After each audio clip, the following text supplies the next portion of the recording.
Hello everyone. आज की video में हम non homogeneous linear partial differential equations of higher order with constant coefficients को डिस्कस करेंगे। ठीक है।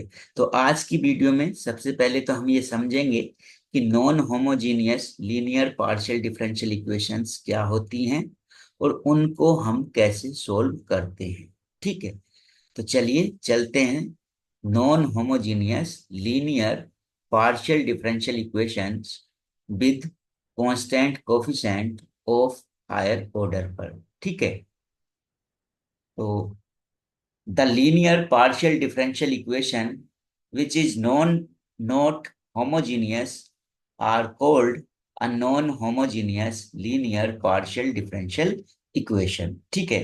तो देखिए, जैसे कि यहाँ पर एक एग्जाम्पल में मैंने एक डिफरेंशियल इक्वेशन ली है। इस डिफरेंशियल इक्वेशन की हेल्प से हम ये समझ सकते हैं कि नॉन होमोजीनियस डिफरेंशियल इक्वेशंस क्या होती हैं। तो देखिए, अगर एग्जाम्पल्स की हम बात करें तो एग्जाम्पल्स में अगर देखें हम तो जो डिफरेंशियल इक्वेशन है हमारी, वो है 3 del² z/del x² plus 2 del² z/del y plus 4 del² z/del y² plus 5 del z/del x plus del z/del y plus z equal to sine ax plus by। अब इसको चेक करना है कि ये होमोजीनियस है या नॉन होमोजीनियस है। ठीक है। क्योंकि होमोजीनियस को हम ऑलरेडी पहले लास्ट वीडियोस में डिस्कस कर चुके हैं। तो देखिए, नॉन होमोजीनियस है, हमें चेक करना है। तो कैसे चेक करेंगे? तो इसमें जितने भी डेरिवेटिव्स हैं उनको देखिए आप। तो फर्स्ट टर्म में जो डेरिवेटिव है वो है del² z/del x²। तो यहाँ पर इस डेरिवेटिव का जो ऑर्डर है वो 2 है। सेकेंड टर्म में जो डेरिवेटिव है आपका del² z/del x del y, ये भी सेकंड ऑर्डर का डेरिवेटिव है। ठीक है। और थर्ड टर्म में जो डेरिवेटिव है del² z/del y², ये भी सेकंड ऑर्डर का डेरिवेटिव है। उसके बाद जब आते हैं हम फोर्थ टर्म पे, तो इसमें है फोर्थ टर्म है हमारी 5 del z/del x। तो इसमें जो डेरिवेटिव है del z/del x, ये फर्स्ट ऑर्डर का डेरिवेटिव है। और नेक्स्ट टर्म में del z/del y, ये भी फर्स्ट ऑर्डर का डेरिवेटिव है। तो हमने जितने भी डेरिवेटिव्स देखे सभी का ऑर्डर्स हमने देखा। तो कुछ डेरिवेटिव्स तो हमारे सेकंड ऑर्डर के हैं और कुछ डेरिवेटिव्स हमारे फर्स्ट ऑर्डर के हैं। तो इसका मतलब जो डिफरेंशियल इक्वेशन है हमारी, वो होमोजीनियस नहीं है। क्योंकि होमोजीनियस में जो डेरिवेटिव्स का ऑर्डर्स होता है वो सेम होता है। ठीक है। सभी डेरिवेटिव्स सेम ऑर्डर के होते हैं। तो ये नॉन होमोजीनियस है और लीनियर है। लीनियर क्यों है? क्योंकि सभी डेरिवेटिव्स की पावर कितनी है? 1 है। ठीक है। और विद कांस्टेंट कोफिशिएंट भी है, क्योंकि सभी डेरिवेटिव्स के जो कोफिशिएंट हैं वो कैसे हैं? कांस्टेंट हैं। तो कहने का मतलब ये डिफरेंशियल इक्वेशन हमारी कैसी है? ये एक हमारी non homogeneous linear partial differential equation है, जो कि कैसी है? विद कांस्टेंट कोफिशिएंट है। ठीक है। तो जैसा कि यहाँ पर डेफिनेशन में मैंने बताया है, a partial differential equation of the form F D comma D dash Z equal to function of X Y is called non homogeneous linear partial differential equation with constant coefficients when f d comma d dash is non-homogeneous function of d and d dash। ये क्या होगा? एक non homogeneous function होगा। Homogeneous में एक ऐसा function होता था, होमोजीनियस फंक्शन होता था। ठीक है। तो अगर इस एग्जाम्पल को हम डी और डी डैश की फॉर्म में लिखें तो क्या बनेगा? 3 del² z/del x², यानी डी एक्स के रेस्पेक्ट में डेरिवेटिव को हम डी से डिनोट करेंगे, तो ये सेकेंड ऑर्डर का डेरिवेटिव है तो d² हो जाएगा। प्लस 2, यहाँ पर 1 टाइम एक्स के रेस्पेक्ट में तो 2d, एंड 1 टाइम वाई के रेस्पेक्ट में है तो 2d डैश। प्लस 4, ये वाई के रेस्पेक्ट में 2 टाइम्स है तो d डैश²। प्लस 5, ये एक्स के रेस्पेक्ट में है तो 5d। प्लस ये यहाँ पर del z/del y को लिखेंगे आप यहाँ पर d डैश। प्लस z जो है हमने सभी से कॉमन ले लिया तो +1, यहाँ पर z हम इंटू में लिख लेंगे, equal to sine A X plus B Y. Clear. तो ये हमारे पास एक डिफरेंशियल इक्वेशन है। ठीक है, अब इसको डी और डी डैश की फॉर्म में हम कैसे चेक करेंगे कि ये नॉन होमोजीनियस है? तो हम ईच टर्म की डिग्री देख लेंगे। तो यहाँ पर जो डिग्री है वो कितनी है? 2 है इस टर्म की डिग्री। इस टर्म में डिग्री देखें तो एक पावर डी की है, एक पावर डी डैश की है, तो टोटल डिग्री कितनी हुई? 2 इस टर्म की। इसमें यहाँ पर डिग्री कितनी हो गई? डी डैश की 2। और यहाँ पर डिग्री देखें तो डी की कितनी है? 1। यहाँ पर डी डैश की डिग्री 1। यहाँ पर कांस्टेंट है, कांस्टेंट की डिग्री होती है 0। तो सभी टर्म्स की जो डिग्री है वो सेम नहीं है। कहने का मतलब ये जो फंक्शन है हमारा किसका? डी और डी डैश का, ये कैसा है? एक नॉन होमोजीनियस फंक्शन है। किसकी टर्म्स में? डी और डी डैश की टर्म्स में। तो इसका मतलब ये जो डिफरेंशियल इक्वेशन है हमारी, ये कैसी है? Non homogeneous linear partial differential equation है। ठीक है। तो अभी तो हमने समझा कि non homogeneous linear partial differential equation क्या होती है। अब बात करते हैं इसकी सॉल्यूशन की। तो सॉल्यूशन इसका क्या होता है? यहाँ पर डिपेंडेंट वेरिएबल क्या है आपका? जेड। तो Z is equal to, solution होता है Z equal to C F plus P I, जहां पर सी एफ हम बोलते हैं कॉम्प्लीमेंट्री फंक्शन को, और पी आई मतलब पर्टिकुलर इंटीग्रल। तो जो भी कॉम्प्लीमेंट्री और पर्टिकुलर, कॉम्प्लीमेंट्री फंक्शन और पर्टिकुलर इंटीग्रल का जो सम है वही इसका क्या हो जाता है? सॉल्यूशन हो जाता है, जो कि किसके इक्वल होता है? जेड के इक्वल होता है, डिपेंडेंट वेरिएबल के इक्वल होता है। ठीक है। तो चलिए अब इसके कितने टाइप्स होते हैं उसको हम डिस्कस करेंगे। तो आज की वीडियो में हम इसके टाइप 1 को डिस्कस करेंगे। ठीक है। तो चलिए टाइप 1 पर चलते हैं। ठीक है।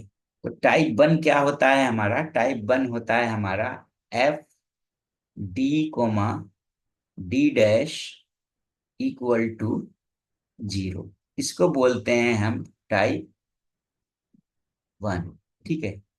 ठीक है। तो यहाँ पर देखिए जो स्टैंडर्ड फॉर्म थी हमारी वो थी D comma D dash equal to function of X comma Y.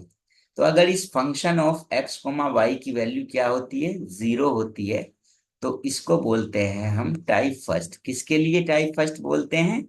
Non homogeneous partial differential equation का ये टाइप 1 हो जाता है। तो अब इस टाइप को हम कैसे सोल्व करते हैं, अब हमको ये सीखना है। ठीक है।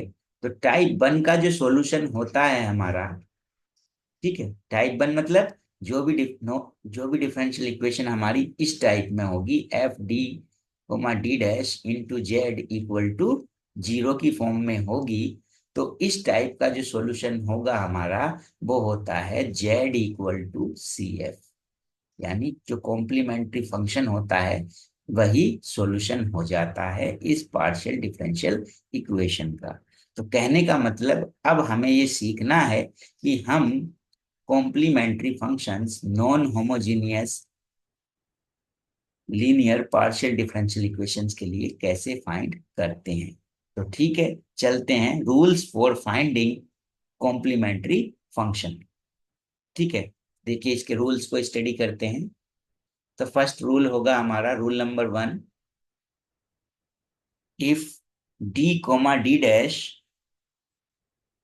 contains n distinct factors in the form alpha 1 d plus beta 1 d dash plus gamma 1, alpha 2 d plus beta 2 d dash plus gamma 2, and so on up to alpha n d plus beta n d dash plus gamma n, then the CF equal to e to the power minus alpha 1 minus gamma 1 upon alpha into x phi 1 y minus beta 1 x plus e to the power minus beta 2 upon alpha 2 x phi 2 y minus beta 2 x plus and so on up to e to the power minus gamma n upon alpha n x into phi n y minus beta n x। ठीक है, तो अब इसको समझते हैं। तो देखिए, जो नॉन होमोजीनियस हमारी डिफरेंशियल इक्वेशन है टाइप 1 की, जो कि क्या होती है, जो कि होती है हमारी F D comma D dash Z equal to 0। तो कॉम्प्लीमेंट्री फंक्शन फाइंड करने के लिए हम सबसे पहले ये जो फंक्शन है हमारा F D comma D dash, इसके फैक्टर्स करेंगे। कैसे फैक्टर? लीनियर फैक्टर्स करेंगे। अगर वो फैक्टर किस फॉर्म में आते हैं? इस फॉर्म में आते हैं। पहला फैक्टर ये है, दूसरा फैक्टर ये है, एंड सोन। ये कौन सा फैक्टर है? nth फैक्टर है। ठीक है, इस तरह से सपोज इसके n फैक्टर हमें मिले, तो अल्फा क्या होता है? वो d का कोफिशिएंट होता है। बीटा क्या होता है? वो d डैश का कोफिशिएंट होता है। और गामा क्या होता है? कांस्टेंट होता है। तो ठीक है, तो सबसे पहले हम इसके फैक्टर्स करेंगे। अगर सपोज हमारे पास n फैक्टर्स हमें मिलते हैं इस तरह से, तो हम इसकी CF कैसे लिखेंगे? यहाँ पर ये जो गामा वन है, gamma one e to the power में चला जाएगा, minus gamma one upon alpha one into क्या? X into phi one y minus beta one x plus E to the power, next factor के लिए क्या करेंगे? Gamma two आ जाएगा, e to the power minus gamma two upon alpha two into x into phi two Y minus beta two x. और इसी तरह से लास्ट जो फैक्टर है हमारा, उस तरह से भी हम लिख सकते हैं। क्या? प्लस लास्ट टर्म क्या होगी? E to the power minus gamma n upon alpha n x phi n by minus beta n x. ठीक है, तो इस तरह से अगर हमें एन डिस्टिंक्ट फैक्टर्स मिल रहे हैं, मतलब कोई भी फैक्टर सेम नहीं है, तो इस तरह से हम उसकी CF लिख सकते हैं। जितने फैक्टर होंगे हमारे पास, उतने ही हम फंक्शंस लेंगे। जैसे n फैक्टर हैं, तो फाइव वन से लेकर फाइव एन तक हम फंक्शंस इंक्लूड करेंगे CF लिखने में। ठीक है, तो ये था रूल नंबर 1। अब रूल नंबर 2 पर चलते हैं। ठीक है, तो रूल नंबर 2 को देखेंगे। अब हम रूल नंबर 2 क्या है उसको देख लेते हैं। If F D comma D dash contains two equal factors in the form alpha d plus beta d dash plus gamma and alpha d plus beta d dash plus gamma, then the CF equal to e to the power minus gamma upon alpha x into phi 1 y minus beta x plus x e to the power minus gamma upon alpha x into phi 2 y minus beta x। अब इसको समझना है हमें rule number 2 को। तो देखिए क्या होगा रूल नंबर 2 में। अब सपोज इस बार हमने कितने फैक्टर किए? एफ डी डी डैश के फैक्टर किए, तो वो दो फैक्टर मिले हमें, और दोनों फैक्टर कैसे हैं? इक्वल हैं। ठीक है, देख रहे हैं आप, दोनों फैक्टर कैसे हैं? इक्वल हैं, सेम है। तो इस केस में हम CF कैसे लिखते हैं? इस केस में CF लिखेंगे ई टू दी पावर, जो यहाँ पर माइनस लगाएंगे, gamma upon alpha into x into phi one, क्योंकि फर्स्ट फैक्टर है तो फाइव वन आएगा, वाई माइनस बीटा। बीटा कितना है? बीटा ये बीटा एक्स प्लस। अब सेकंड फैक्टर के लिए लिखेंगे, तो सेकंड फैक्टर भी सेम है। तो अगर सेकंड फैक्टर सेम है, तो यहाँ पर क्या आ जाएगा? एक्स आ जाएगा। एक्स से मल्टीप्लाई करेंगे, और इसको फिर से इस फैक्टर के लिए लिखेंगे हम, जो कि रूल नंबर 1 में फॉर्मेट था। क्या था? Minus gamma upon alpha into x, और यहाँ पर आएगा फाइव टू को भी सेकंड फैक्टर के लिए लिख रहे हैं, तो five two Y minus beta X, क्योंकि यहाँ डी डैश का कोएफिशिएंट क्या है? बीटा है। ठीक है, तो इस तरह से अगर दो रूट सेम, दो फैक्टर जो हैं वो हमारे सेम होंगे एफ डी और कोमा डी डैश के, तो यहाँ पर हम एक्स का यूज करेंगे, एक्स से मल्टीप्लाई करेंगे। अगर तीन फैक्टर होते, तीनों इक्वल होते, तो तब हम एक्स और उसके बाद जो नेक्स्ट टर्म आती उसमें एक्स स्क्वायर से मल्टीप्लाई करके फाइव थ्री तक जाती। ठीक है, चलिए अब रूल नंबर 3 पर चलते हैं। तो रूल नंबर 3 है हमारा, if F D comma D dash contains 3 equal factors in the form alpha d plus beta d dash plus gamma comma alpha d plus beta d dash plus gamma and alpha d plus beta d dash plus gamma, then the CF, तब इस case में CF क्या होगी, e to the power minus gamma upon alpha x phi one y minus beta x plus x आ जाएगा e to the power minus gamma upon alpha x phi two y minus beta x plus x square आ जाएगा, क्योंकि third जो factor है वो भी same है, X square e to the power minus gamma upon alpha x phi two y minus beta X. तो अगर यहाँ दो फैक्टर इक्वल थे तो सेकंड फैक्टर में एक्स से मल्टीप्लाई कर ली थी हमने जब इसके लिए CF लिखी, ठीक है। और अगर तीन फैक्टर इक्वल हैं तो यहाँ एक्स स्क्वायर आ जाएगा, ठीक है, बिकॉज ये तीसरा फैक्टर भी सेम है, ठीक है। अब चलते हैं रूल नंबर 4 पर। तो रूल नंबर 4 क्या है हमारा,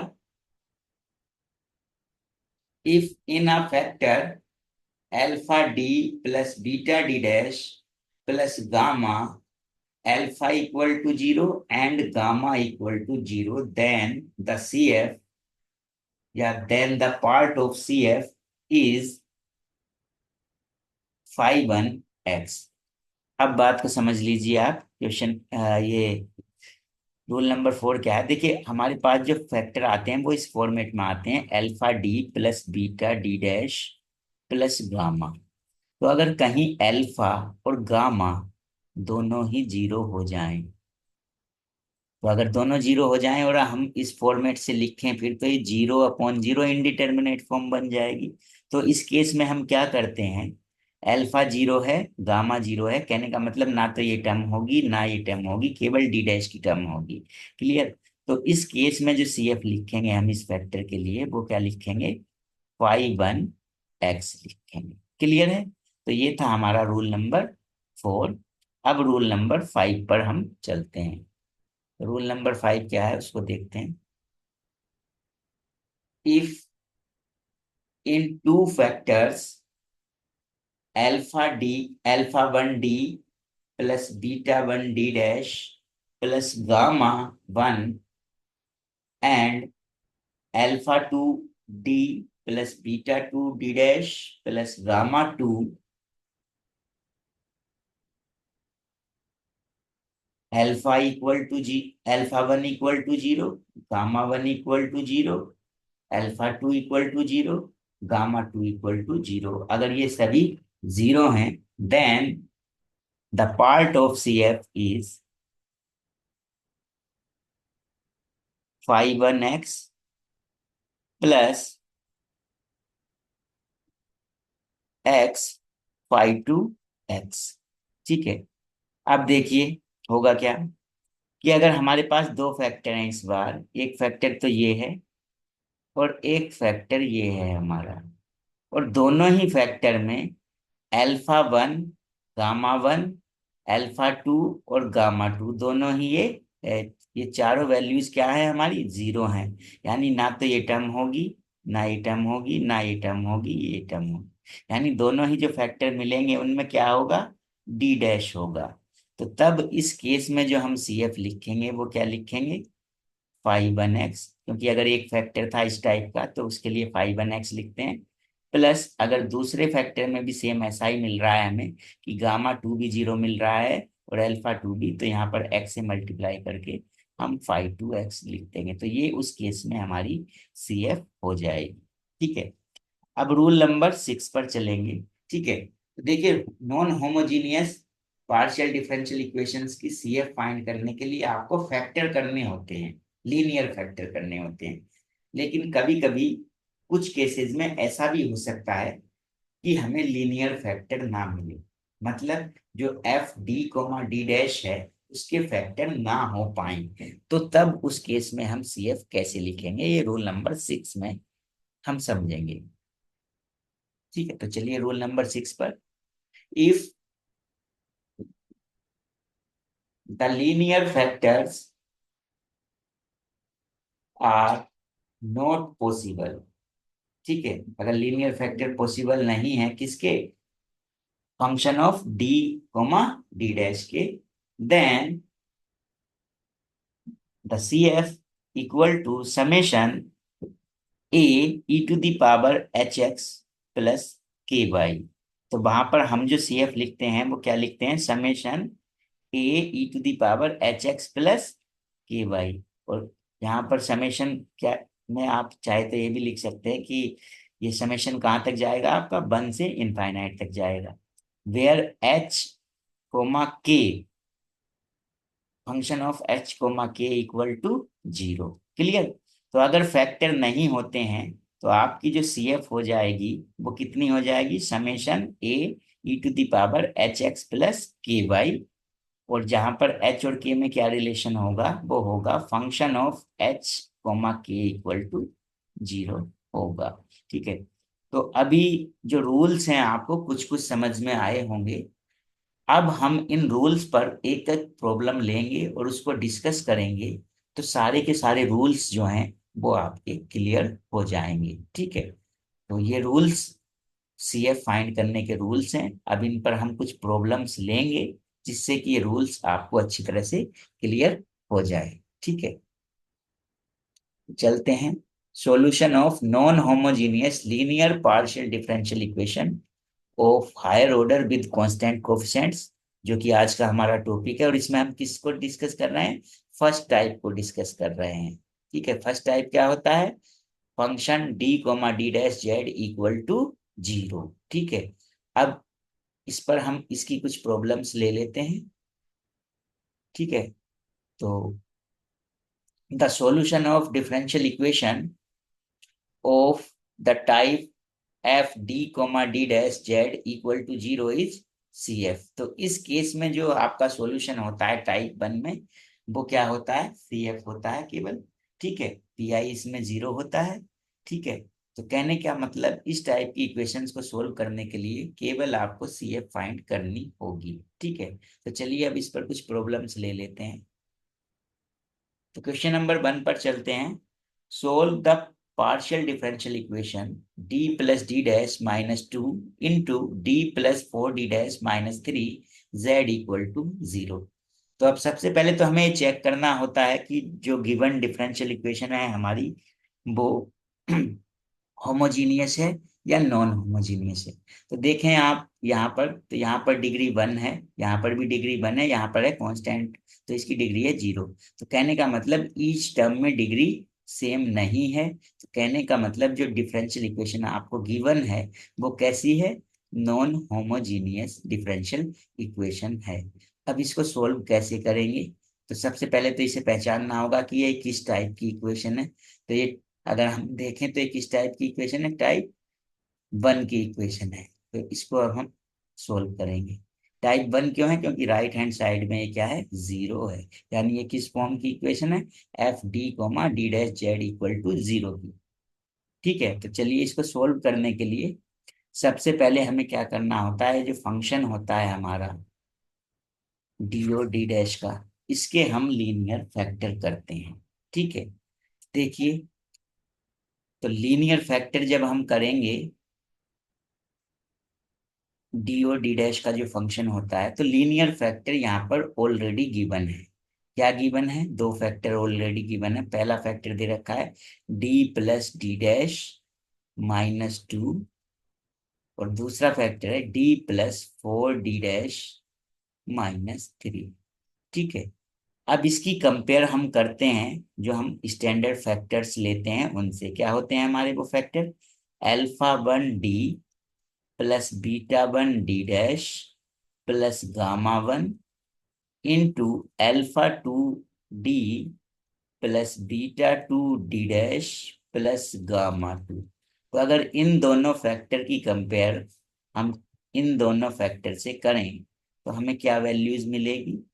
अल्फा 1 मिलेगा हमारा, जो यहाँ पर डी का कोफिशिएंट है 1, बीटा 1 डी डैश का कोफिशिएंट होता है 1, गामा 1 कांस्टेंट -2। अब सेकंड फैक्टर पर आते हैं, तो सेकंड फैक्टर में डी का कोफिशिएंट कौन होगा, अल्फा 2, वो भी कितना है 1। यहाँ पर देखें डी डैश का कोफिशिएंट वो कितना है 4, तो बीटा 2 4 हो जाएगा। और यहाँ पर कांस्टेंट टर्म क्या है -3, तो गामा 2 क्या हो जाएगा -3 हो जाएगा। अब हम सी एफ लिखेंगे। सी एफ का क्या फॉर्मूला होता है इस केस में, कितने फैक्टर हैं हमारे पास, 2 फैक्टर्स हैं, दोनों ही डिस्टिंक्ट हैं, अलग अलग हैं, तो रूल नंबर 1 लगेगा। तो रूल नंबर 1 के अकॉर्डिंग सी एफ क्या होती है, e to the power minus gamma 1 upon alpha 1 into x into phi 1 y minus beta 1 x plus E to the power minus gamma 2 upon alpha 2 x into phi 2 Y minus beta 2 x. तो हम five 2 तक ही जाएंगे क्योंकि 2 factor हैं, अगर N factor होते तो five N तक जाते, ठीक है। अब इनमें हम ये वैल्यूज पुट कर देंगे। तो गामा 1 की वैल्यू कितनी है -2, तो माइनस माइनस कितना हो जाएगा +2, और अल्फा है 1, तो ई टू द पावर हो जाएगा 2x phi 1 y minus beta 1 कितना है 1, तो 1 into X X plus E to the power, अब यहाँ पर गामा 2 की वैल्यू रखेंगे तो माइनस माइनस फिर से plus 3x five 2 Y minus beta 2 कितना है 4, तो 4x। तो ये हमारी सी एफ आ जाएगी, ठीक है। अब ये टाइप 1 है, तो टाइप 1 की का सॉल्यूशन क्या होता है, द सॉल्यूशन इज, सॉल्यूशन मैंने बताया था Z is equal to C F, ठीक है। तो Z equal to C F आप फाइंड कर चुके हैं, कितनी आई, e to the power 2x phi 1 y minus x plus E to the power 3x five 2 Y minus 4x। तो ये आपका फाइनल आंसर आ जाएगा, ठीक है। तो चलिए अब नेक्स्ट प्रॉब्लम पर चलते हैं, उसको सोल्व करते हैं। नेक्स्ट प्रॉब्लम है हमारी, solve r+2s+t +2p +q +z = 0। इसको सोल्व करना है।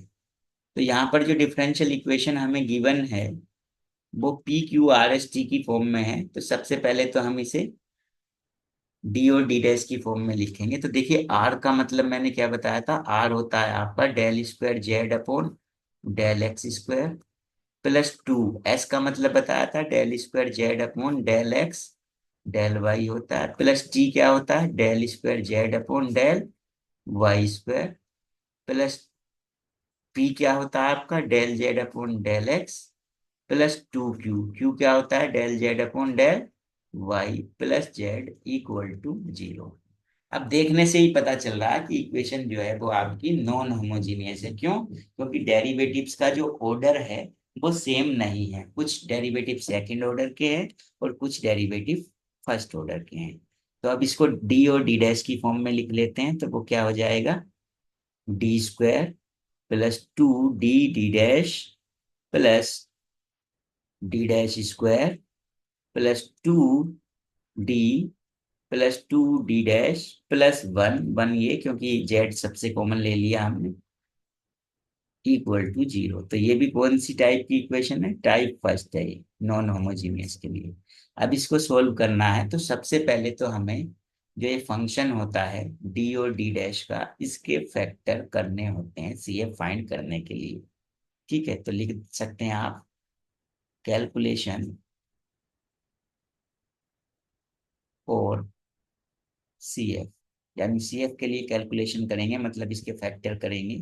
तो देखिए इसके फैक्टर करते हैं, तो d² +2d d'+d' square +2d+2d'+1। अब इसके फैक्टर कैसे करें देखिए, तो ये जो स्टार्टिंग की 3 टर्म्स हैं इनको मैं लिख सकता हूँ d+d' का होल स्क्वायर प्लस ये जो दोनों टर्म है इनमें से 2 कॉमन ले सकता हूँ, तो ये हो जाएगा d+d' और ये +1 जो है इसको लिख सकता हूँ 1 का स्क्वायर। ठीक है। अब देखिए इसमें क्या होगा, अगर डी प्लस डी डैश को थोड़ी देर के लिए ए समझें और 1 को बी समझें तो ये हो जाएगा A² +2AB +B², यानी ये A+B का होल स्क्वायर बन रहा है। यानी किसका स्क्वायर बन रहा है होल स्क्वायर? D+D' +1 का ये होल स्क्वायर है। क्लियर है? अब ये इसका होल स्क्वायर है तो यानी इसको आप कैसे लिख सकते हैं? D+D' +1 into D+D' +1। तो कहने का मतलब कितने लीनियर फैक्टर मिले आपको? 2 फैक्टर मिले। और दोनों ही फैक्टर कैसे मिले आप? सेम मिले।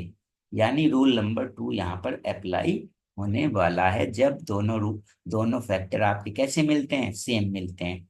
अब इन फैक्टर की कंपेयर किससे करते हैं हम? जो स्टैंडर्ड फॉर्मेट होता है वो क्या होता है? Alpha D beta D dash plus gamma से। तो अल्फा क्या होता है भाई? अल्फा होता है डी का कोफिशिएंट।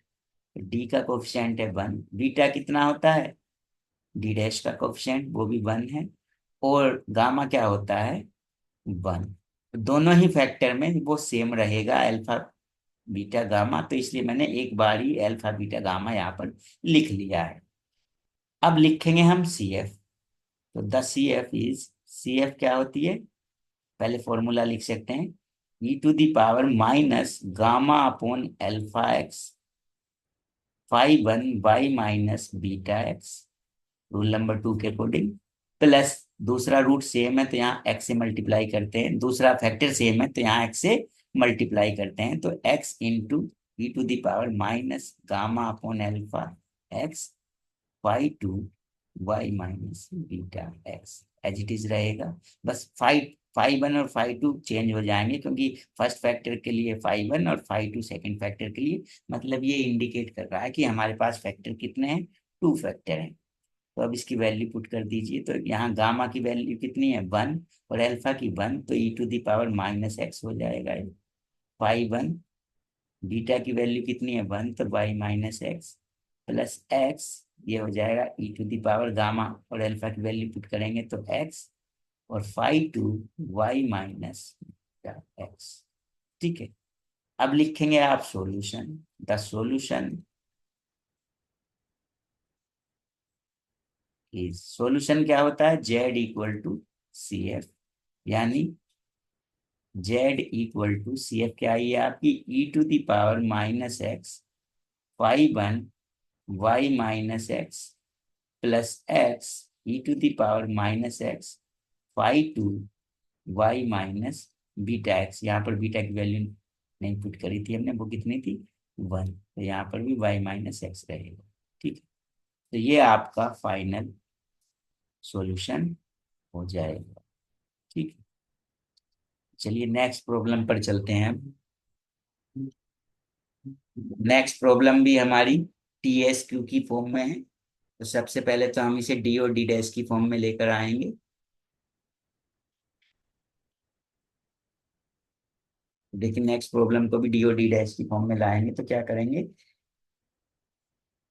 टी किसके लिए यूज होता है? Del square Z upon del y² के लिए, प्लस एस, एस का meaning del square Z upon del X del Y, plus Q को क्या लिख सकते हैं? Del Z upon del Y equal to 0। अब यहाँ से देखने से पता चल रहा है कि जो डेरिवेटिव्स हैं उनके ऑर्डर सेम नहीं है। टू जो डेरिवेटिव्स हैं स्टार्टिंग के, उनका ऑर्डर 2 है, और लास्ट डेरिवेटिव जो है उसका ऑर्डर 1 है। यानी कहने का मतलब इक्वेशन जो है वो नॉन होमोजीनियस है। और किस टाइप की है? फर्स्ट टाइप की है, क्योंकि ये यहाँ पर 0 है। क्लियर है? अब इसको डी और डी डैश की फॉर्म में लिख लेते हैं। देखिए इसको क्या लिख सकते हैं? नीचे बाई के रेस्पेक्ट में डिफरेंशियल हुआ है 2 बार, तो यानी डी डैश का स्क्वायर, प्लस यहाँ पर एक बार एक्स के रेस्पेक्ट में एक बार वाई के, तो D into D dash, plus del Z upon del Y है वाई के रेस्पेक्ट में, तो D dash into Z, Z सबसे कॉमन ले लेते हैं, इक्वल टू 0। तो ये भी क्या बना आपका? टाइप 1 बन। अब इसको सोल्व करने के लिए सबसे पहले तो आप क्या करते हैं? ये जो फैक्टर करने होंगे आपको, ये जो डी और डी डैश का फंक्शन है इसके फैक्टर करने होंगे तो आप लिख सकते हैं कैलकुलेशन फॉर CF। तो इसके फैक्टर करेंगे, देखिए कैसे करेंगे, D dash square plus D D dash plus D dash. अब इसमें से हम देख सकते हैं कि डी डैश कॉमन आ रहा है, तो डी डैश प्लस डी और प्लस वन। अब इसको और थोड़ा सही से लिख लेंगे हम। पहले देखिए इस फैक्टर को लिख लेते हैं, तो पहले डी होता है फैक्टर में, तो D plus D dash plus one into क्या हो गया है, डी डैश। तो कितने फैक्टर मिले हमें, 2 फैक्टर्स मिले। ठीक है, तो अब इनकी कंपेयर आप किससे कर सकते हैं, जो स्टैंडर्ड फैक्टर होते हैं, alpha 1 D plus beta 2 D dash plus gamma 1, यहाँ बीटा 1 होगा, alpha 1 D plus beta 1 D dash plus gamma 1 into alpha 2 D dash plus alpha 2 D plus beta 2 D dash plus gamma 2 से। तो देखिए करिए first factor compare, तो इसमें D का coefficient कौन है, 1, तो यानी अल्फा 1 1, बीटा 1 यानी डी डैश का कोफिशिएंट इस फैक्टर में तो कितना है 1, गामा 1 यानी कांस्टेंट टर्म कितनी है 1। अब सेकंड फैक्टर पे चलेंगे, इस फैक्टर पे, तो इसमें डी नहीं है, यानी डी का कोफिशिएंट कितना है 0, यानी अल्फा 2 0, डी डैश है यानी बीटा 2 होता है डी डैश का कोफिशिएंट, तो वो 1 है, और गामा 2 यानी कांस्टेंट टर्म भी नहीं है इस फैक्टर में, तो यानी वो भी 0। अब इसकी हमें CF लिखनी है। देखिए CF कैसे लिखेंगे, पहले तो इस फैक्टर के अकॉर्डिंग लिखेंगे, तो क्या होता है e⁻ minus gamma 1 upon alpha 1, यानी e⁻ - x हो जाएगा। phi 1 y माइनस क्या होता है बीटा 1, तो बीटा 1 कितना है 1, तो 1x प्लस, अब इस फैक्टर के लिए लिख दिया। अब इस फैक्टर के लिए आ जाइए, इसमें कौन सा रूल लगेगा, देखिए इसमें रूल वो लगेगा जिसमें हमारा अल्फा और गामा दोनों ही क्या हो जाते हैं 0 हो जाते हैं, तो तब उस केस में CF हम क्या लिख देते हैं, मैंने बताया था वहां पर phi 1 x लिखते थे। अब phi 1 तो हम ले चुके हैं, तो यहाँ क्या लिख देंगे हम phi 2 x लिख देंगे, तो ये हमारी इस तरह से CF हो जाएगी। ठीक है, तो अब हमें इसका सॉल्यूशन लिखना है, द सॉल्यूशन इज क्या हो जाएगा, Z = Z = e⁻ phi 1 y - x plus phi 2 x। ये आपका फाइनल सॉल्यूशन हो जाएगा। ठीक है, तो चलिए नेक्स्ट प्रॉब्लम पर चल लेते हैं। नेक्स्ट प्रॉब्लम है हमारी D plus D dash square Z = 0। तो देखने से ही पता चल रहा है कि इक्वेशन जो है वो कैसी है, नॉन होमोजीनियस है। तो सबसे पहले हमें यही चेक करना होता है कि इक्वेशन होमोजीनियस है या नॉन होमोजीनियस, क्योंकि अगर होमोजीनियस होती तो हम फैक्टर ना करके क्या करते, ऑक्सिलरी इक्वेशन फाइंड करते। ठीक है, तो अब देखते हैं कैसे सॉल्व करेंगे इसे। देखिए जो डिफरेंशियल इक्वेशन दे रखी है हमें, वो दे रखी है D plus D dash square into Z = 0। अब सबसे पहला काम होता है हमारा D plus D dash square जो है ये, इसके फैक्टर करें। ठीक है, अब इसके फैक्टर पॉसिबल नहीं है, और ज्यादा इसको आप फैक्टर नहीं कर सकते, तो कहने का मतलब लीनियर फैक्टर, इसके linear factors are not possible, factors possible नहीं है। अब जब फैक्टर पॉसिबल नहीं है, तो जो सबसे लास्ट वाला रूल था वो अप्लाई होगा CF के लिए। जब फैक्टर पॉसिबल नहीं होते हैं तो CF होती है हमारी CF = a e⁻ hx plus ky, where f(h, k)=0। अब इसका मीनिंग यहाँ पर हम समझेंगे। देखिए क्या होता है, तो ये जो d plus D dash square है, ये किसका फंक्शन है, f d d डैश। तो ये कितना है, इसमें D plus D dash square ही तो है भाई। तो अब इसमें हम क्या करते हैं, इसमें डी के प्लेस पर तो एच पुट कर देते हैं और डी डैश के प्लेस पर के। तो अगर इसमें डी के प्लेस पर एच करेंगे और डी डैश के प्लेस पर के, तो क्या मिलेगा, ये हमारा डी एच प्लस के स्क्वायर, और ये किसके इक्वल रख देते हैं हम, जीरो की। कहने का मतलब एच प्लस के स्क्वायर क्या आया हमारा, जीरो। तो जिससे एच की वैल्यू क्या आई हमारी, के स्क्वायर। तो अब हम सी एफ लिख सकते हैं क्या, summation A E to the power H के प्लेस पर क्या कर देंगे, के स्क्वायर एक्स प्लस के वाई। तो ये हमारी फाइनल सी एफ हो जाएगी। तो जब फैक्टर नहीं होंगे तो तब हमें इस रूल को अप्लाई करना है। क्लियर। अब सॉल्यूशन लिखेंगे। द सॉल्यूशन इज, क्या होता है, Z equal to C F. Z equal to C F कितनी आई आपकी, summation A E to the power K square X plus के वाई, और यही आपका क्या हो जाएगा, फाइनल आंसर हो जाएगा। ठीक है। तो आज की वीडियो में हमने non homogeneous partial differential equation के लिए टाइप वन को डिस्कस किया। ठीक है। और उस पर कुछ प्रॉब्लम्स ली हमने और उनको सोल्व करके देखा। ठीक है। नेक्स्ट वीडियो में हम टाइप टू को डिस्कस करेंगे।